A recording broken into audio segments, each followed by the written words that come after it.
But Ben, I don't have a fancy compound miter saw.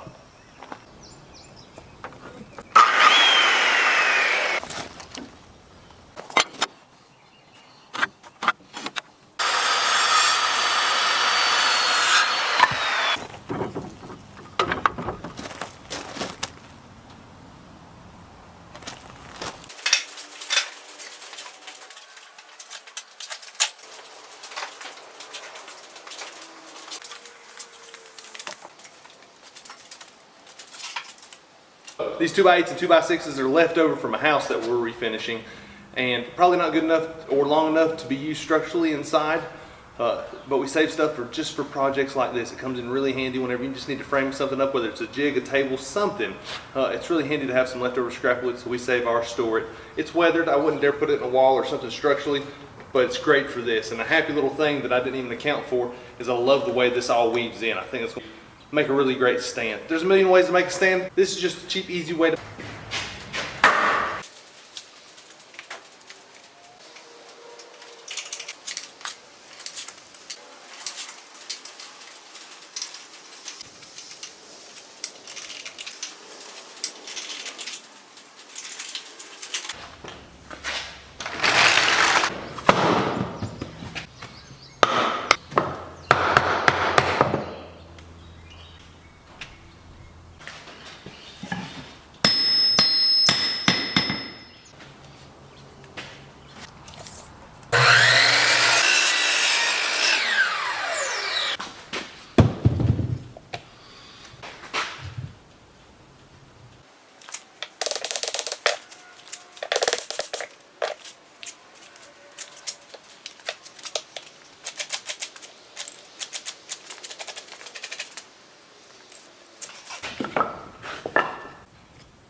Starting out, you may not have a set of tongs yet, so one of the things you can do to work around that and not burn yourself is start with a long piece of steel. Today we're going to make a little hook that goes on the front, holds the hammer, and it's just going to be like in the shape of a cube. We're not even going to do true square corners on it, but what I am going to show you how to do is to do a taper on one edge and then do a reverse taper on the other edge of the anvil. Really basic, just starting out, fun little project, nice way to keep our hammer from, falling on the floor all the time. All right, here we go, nice heat. First hits with the new setup.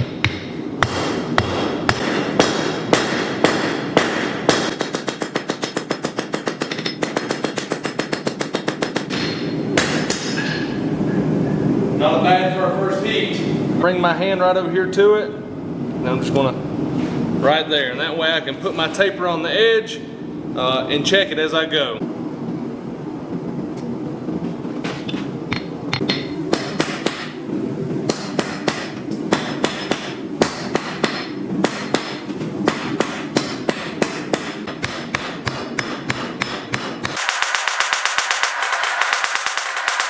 Straight up. Alright, we're gonna cut, we're gonna make a tap and then turn. Bring it right in here on the edge, on the beat. Cool. Try line it up. Nice. Grab a second for here. Switch back over, nice and slow, don't pop it off. Gotta be careful till shoot out. Yeah, that part's not gonna shoot out, that's nice. Shoot out. So you know that mild steel? Mild steel more than the thing, and then we'll break. What you do is tap right here, probably put the back away.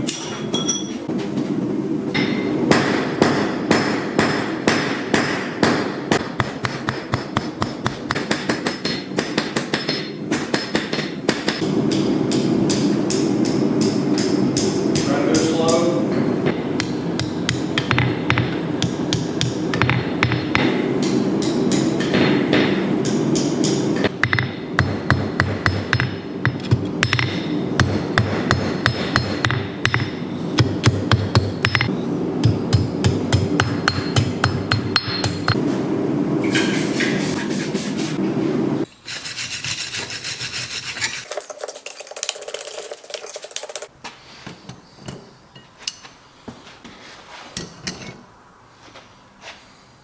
All right, we've got our hook, we've heated up in the forge, we've got a little ye old blacksmith finish, ye old faithful blacksmith finish. Beeswax, smoking off a little bit, that's exactly what you want. You don't want it to just burn off and dry off as soon as it goes away. I haven't used this finish in years, but it's really nice and utilitarian for around the shop. This thing's so simple and rudiment. I mean, you make things that you can use that you've made, there's just something so gratifying about it. So I encourage you, go make a bunch of ugly stuff. Everybody started somewhere, including myself. So remind yourself of that too when you're looking at people who are a little further along and really talented out there. Just remember they started somewhere. So enjoy your little projects. Save some of your first projects because they'll be such great memories looking back. All right, let's hammer this guy in. It looks right. About right there. Just wanna make sure we pierce in. So I've got a little hole there, a little hole there. Now I'm gonna drill a pilot hole.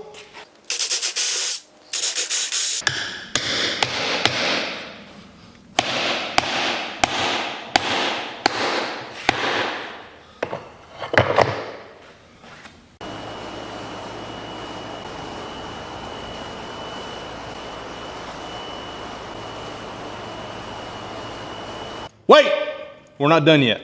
We still have a little bit more to give. But first, if you hadn't hit that subscribe button, do so. If you've got any kind of value out of this video, you've enjoyed it, you want to see more, we're going to do probably close to 20 videos about how I would start from scratch if I had to do it all over again, including this makeshift DIY anvil. This is just the start of our series. Thank you so much.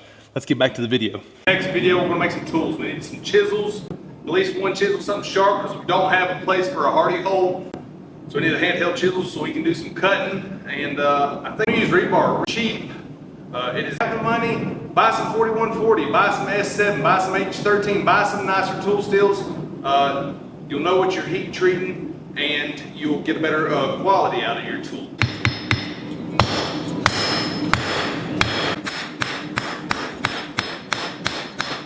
Down to make sure it's centered. Not perfect, looking pretty good. Think about right here. That's probably a good measurement for me, probably a little longer than I'd usually use, but that's what we're going to start with.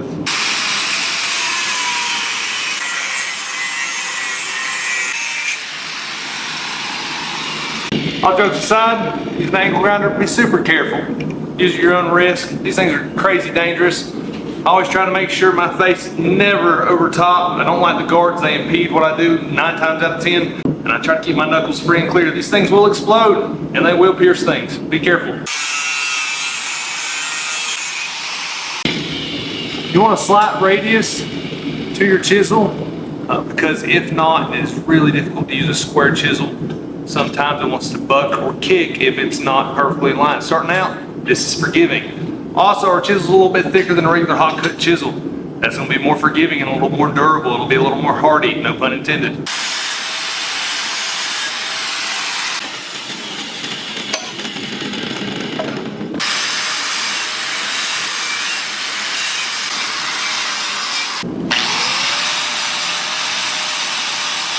Here's our chisel, ready for heat treat.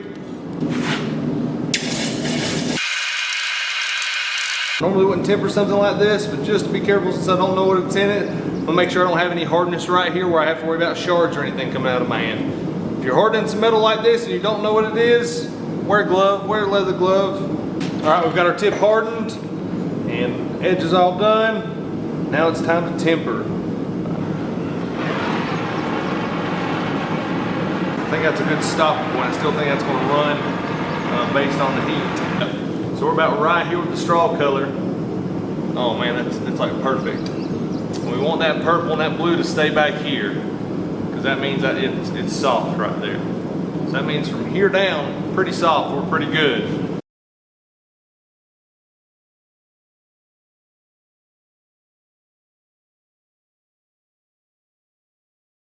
So cool, whenever you start out making stuff, now I need a hook for my hook.